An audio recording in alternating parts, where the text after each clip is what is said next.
नमस्कार दोस्तों, मैं श्वेताब कुमार आप सभी का आपके अपने YouTube चैनल लोकुल पर बहुत-बहुत स्वागत करता हूं।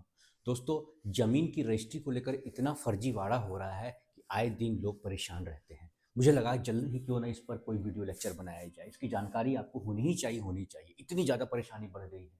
ज़मीन की रजिस्ट्री कैसे कैंसल होगी? किसी ने मेरे ज़मीन ज़मीन को बेच दिया फ्रॉड करके। अब मान लीजिए मकान मेरा है, इस मकान में मैं रहता हूँ, मुझे पता ही नहीं है, किसी ने बेच दिया। या मेरा कोई अगर रिश्तेदार है, कोई गाँव का कोई दबंग है ना? कोई बाहुबली है, अब मैं मकान बना के रह रहा हूँ, मेरी ज़मीन बेच दी। अब ऐसे-ऐसे सवाल लोग पूछते हैं, सर करें तो क्या करें? तो मुझे लगा कि नहीं, इस पर तो बहुत ज़रूरी है कि एक वीडियो बना ही दिया जाए। एक बात कहूँगा, चैनल पर नए आए हैं तो चैनल को सब्सक्राइब ज़रूर कीजिए, वीडियो को लाइक कीजिए, शेयर कीजिए, इससे आप ही का फ़ायदा होगा। दूसरी बात, यूट्यूब पर एक बेल आइकन दिया रहता है, तो बेल आइकन जो एक घंटी सी बनी रहती है उसको ज़रूर प्रेस कर दीजिएगा। उससे क्या होगा कि इस तरह के जो भी मैं वीडियोज़ बनाता हूँ उसकी जानकारी आपको नोटिफ़िकेशन के माध्यम से मिल जाएगी। और सवाल ज़रूर पूछिएगा, कोई दिक्कत नहीं है, आपके हर सवाल का जवाब दूँगा। ठीक है? ऐसा ही आपका मकान बना हुआ है, किसी ने फ्रॉड तरीके से क्या किया, ये लीजिए कागज़ बनवा लिया और बस उस पे कब्ज़ा कर लिया और लड़ाई करते रहिए। तो जानकारी लीजिए, आपके पास जानकारी होना चाहिए। कोई ये कहेगा कि मकान तोड़वा दूँगा, अभी एक ऐसा ही मामला मेरे सामने आया था। बेचारे मकान बनाकर रह रहे हैं, किसी दूसरे ने उनके अब वो रह रहे हैं अपने मकान में, कई सालों से रह रहे हैं, किसी दूसरे ने बेच दिया वो ज़मीन किसी तीसरे पर्सन को। अब क्या करें, पता ही नहीं है, दौड़ रहे हैं। अब सामने वाला पार्टी है जिसने ज़मीन खरीदा है, कह रहा है कि भैया रंगदारी टैक्स दो, 1 करोड़ रुपया लाओ। बेचारा शरीफ आदमी परेशान, करे तो क्या करे? अभी मैं बताता हूँ क्या करे, कोई दिक्कत नहीं है। अभी मैं बताता हूँ क्या करना होगा। पता ही नहीं रहता है आप लोग को, इसीलिए आप लोग परेशान हो जाते हैं। तुरंत बता रहा हूँ मैं कानून, देखिएगा इधर। अभी मैं तुरंत बताता हूँ, कोई परेशान होने की आवश्यकता नहीं है। कानून है, बस यही कि उसकी जानकारी आपके पास नहीं है। अभी मैं कानून भी बताता हूँ, उसकी जानकारी भी बताता हूँ। क्या एक कानून सुन लीजिए आप। कल को कहीं भी जाइएगा ना या कोई आदमी डराता है तो कहिएगा कि ये कानून है स्पेसिफिक, इसलिए मैं लिख दे रहा हूँ, स्पेसिफिक रिलीफ एक्ट 1963। बहुत बढ़िया कानून है ये, बहुत बढ़िया कानून है स्पेसिफिक रिलीफ एक्ट 1963। इसके अंदर 2 सेक्शन में बता देता हूँ, 2 धारा देख लीजिए आज, ये आपके पूरी लाइफ काम आने वाली है। एक धारा है आपका सेक्शन 33 और एक है आपका धारा सेक्शन 34। अब मान लीजिए किसी ने फ्रॉड तरीके से दस्तावेज बनाकर, ठीक है ना, अब क्या किया, कोई ज़मीन मान लीजिए फर्जी तरीके से दस्तावेज बना दिया है ना, आपसे साइन कर, दोनों में अंतर है।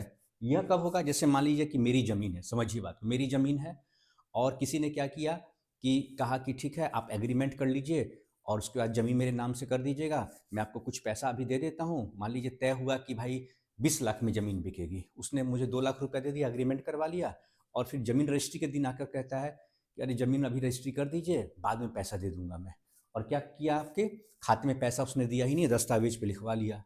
तो आप कोर्ट में जाइएगा, उस सेल डीड को, जो सेल डीड है, ठीक है, जो सेल डीड है उसको क्या करवाइएगा, सेल डीड को आप कैंसिल करवा सकते हैं। ठीक है, इस सेल डीड को आप कैंसिल करवा सकते हैं, रद्द करवा सकते हैं। पैसा दिया ही नहीं भाई। किसी भी सेल डीड में, सुप्रीम कोर्ट ने बार बार कहा है, किसी भी सेल डीड में अगर सबसे ज़्यादा कुछ इंपॉर्टेंट है तो वो है कंसिडरेशन अमाउंट। कंसिडरेशन का मतलब कि भाई ज़मीन की जो वैल्यूएशन लगी है या जो आपके बीच में पैसा तय हुआ है ना, वो पैसा आपको मिला है या नहीं मिला है। पैसा कहा कि कुछ होगा, कुछ तय हुआ और पैसा कुछ और दे दिया, कम दे दिया। बात हुई 20 लाख की, 5 लाख रुपया ही दे दिया। तो इसके लिए क्या होगा, आप कोर्ट में जाके कहिएगा। तो कैसे कोर्ट में जाइएगा, तो कौन से प्रावधान के तहत, यही सेक्शन 33 में जाइएगा। यहाँ पर सेल डीड होगा, ठीक है, सेल डीड हुआ, फिर कोई गिफ्ट डीड है, मान लीजिए गिफ्ट डीड भी रद्द रद्द होता है। ठीक है, विल है, विल है, विल डीड भी रद्द होता है। ठीक है, कोई भी डीड बना हुआ है, किसी भी डीड को रद्द करवाना है, रजिस्टर्ड डीड को, ठीक है, रजिस्टर्ड डीड है, डीड क्या होना चाहिए आपका, तो वो रजिस्टर्ड होना चाहिए। क्या होना चाहिए, तो रजिस्टर्ड होना चाहिए। ठीक है, रजिस्टर्ड होना चाहिए। पावर ऑफ अटॉर्नी है, ठीक है, पावर ऑफ अटॉर्नी है, POA शॉर्ट में लिख देता हूँ, पावर ऑफ अटॉर्नी है, उसको भी रद्द करवाना है, रजिस्टर्ड है, सेक्शन 33 में जाइए। और नोटरी वाले पावर ऑफ अटॉर्नी मत बनाइए, वो छोटे मोटे काम के लिए होते हैं। जमीन किसी को लिखना है ना, जमीन का दस्तावेज सेल डीड करना है, उसको रजिस्टर्ड करवाइए, आप लोग करवाते ही नहीं है।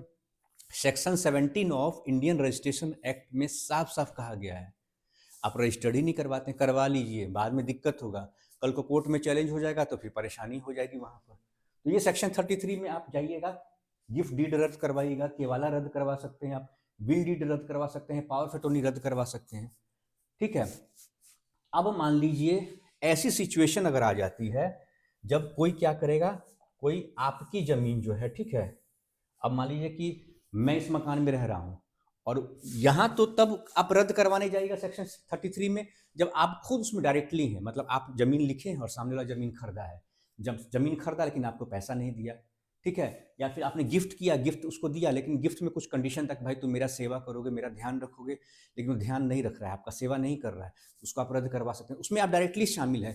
लेकिन सेक्शन 34 में आप कब जाइएगा वो बताता हूँ। जैसे मान लीजिए कि मेरा एक मकान है, ठीक है, एक मकान है, मैं वहाँ पर रहता हूँ, ठीक है, जैसे मान लीजिए कि, समझिए ऐसे, ये जैसे मान लीजिए कि यह मेरा मकान है, ठीक है, इसमें मैं रहता हूँ।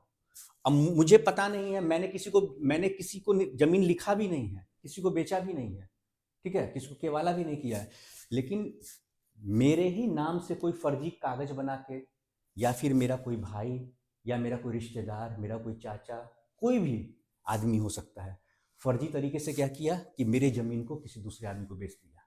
कभी कभी तो आपको पता भी नहीं रहता कौन, तो वैसे सेल डीड को आपके पास, अब ये आदमी आया, डिस्प्यूट कर रहा है आपसे, बहस कर रहा है, कह रहा है कि भाई ये जमीन तो मेरी है, तो वहां पर आप जाइएगा, यहीं पर सेक्शन किस में जाइएगा, देखिए यहां पर आप जाइएगा, सीधा सीधी यहां पर सेक्शन 34 में आप जाइएगा, ठीक है, यहां पर आप क्या फाइल कीजिएगा, यहां भी टाइटल फाइल होगा, लेकिन यहां टाइटल फाइल होगा किस चीज के लिए, तो सेल डीड कैंसिलेशन के लिए फाइल होगा, यहां पर कैंसिल के लिए होगा, ठीक है, कैंसिल के लिए होगा, यहां पर आप कैंसिल के लिए जाइएगा, ठीक है, सेक्शन 33 में। सेक्शन 34 में आप फाइल कीजिएगा डिक्लेरेटरी सूट, इसको ध्यान से समझ लीजिए, वीडियो को सेव कर लीजिएगा, बार बार देखिएगा, कोई दिक्कत नहीं है। डिक्लेरेटरी सूट में जाइएगा सेक्शन 34 में, सीधे कोर्ट में कहिए कि साहब ये जमीन तो हमारी है, ये कागज हमारे पास है, हम इतने साल से रह रहे हैं, सारा दावा अपना दिखाइएगा, ठीक है, जो भी सपोर्टिव डॉक्यूमेंट है आपका, है ना, म्यूटेशन है, म्यूटेशन का दस्तावेज दिखाइए आप, म्यूटेशन का कागज दिखाइए आप, ठीक है, म्यूटेशन का दस्तावेज दिखाइए, ठीक है, नगर निगम है, नगर निगम जो आपका म्यूनसिपैलिटी होता है उसका रसीद दिखाइए, ठीक है, यह सारी चीज़ें एविडेंस है आपको, कोई समझौता हुआ है, कोई इकरारनामा हुआ है ना, वो सब कुछ दिखाई, सारे कागज लगाइए आप, जिससे यह इस्टेब्लिश हो जाए कि यह जो जमीन है जिसको किसी और पर्सन ने, आपने नहीं, किसी, आप जब बेचते हैं और तब आपको कोई दिक्कत होता है, आपको पैसा नहीं मिला या जितना पैसा तय हुआ था वो नहीं मिला, ठीक है, तब या फिर आपने जितना जमीन बेचा उससे ज्यादा कोई कब्जा कर रहा है, तब आप सेल डीड यहाँ सेक्शन 33 में जाइएगा कैंसिलेशन के लिए, यहाँ सेक्शन 33 में। लेकिन यहाँ पर कब जाइएगा, जब आप इसमें इन्वॉल्व नहीं है, आपने नहीं बेचा है, आपके जानकारी के बिना किसी ने फर्जी पावर ऑफ अटॉर्नी बनवा लिया और आपके नाम से जमीन बेच दिया, या पावर ऑफ अटॉर्नी नहीं बनवाया, कोई दबंग आदमी है या आपके परिवार में कोई, मान लीजिए कोई ऐसा धूर्त व्यक्ति है, उसने आपका हिस्से का जमीन बेच दिया, ठीक है, अभी हुआ था, एक भाई ने दूसरे भाई का जमीन का हिस्सा बेच दिया, अपना पीछे का मकान भी बेच दिया और आगे से भाई का मकान भी पकड़ के बेच दिया, तो वो लोग क्या किए, इसमें केस किए, सेक्शन 34 में डिक्लेरेटरी सूट में गए, ठीक है।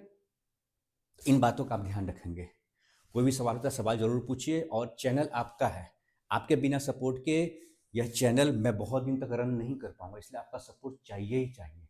और सपोर्ट कैसे मिलेगा, सपोर्ट यही है कि भाई चैनल पर नए आए हैं तो चैनल को सब्सक्राइब जरूर कीजिए, इससे मोटिवेशन मिलता है, मोटिवेशन नहीं मिलेगा तो फिर यह वीडियो बनाना बेकार है, मुझे लगेगा कि भाई किसी काम का है ही नहीं, फिर मैं क्यों बनाऊंगा।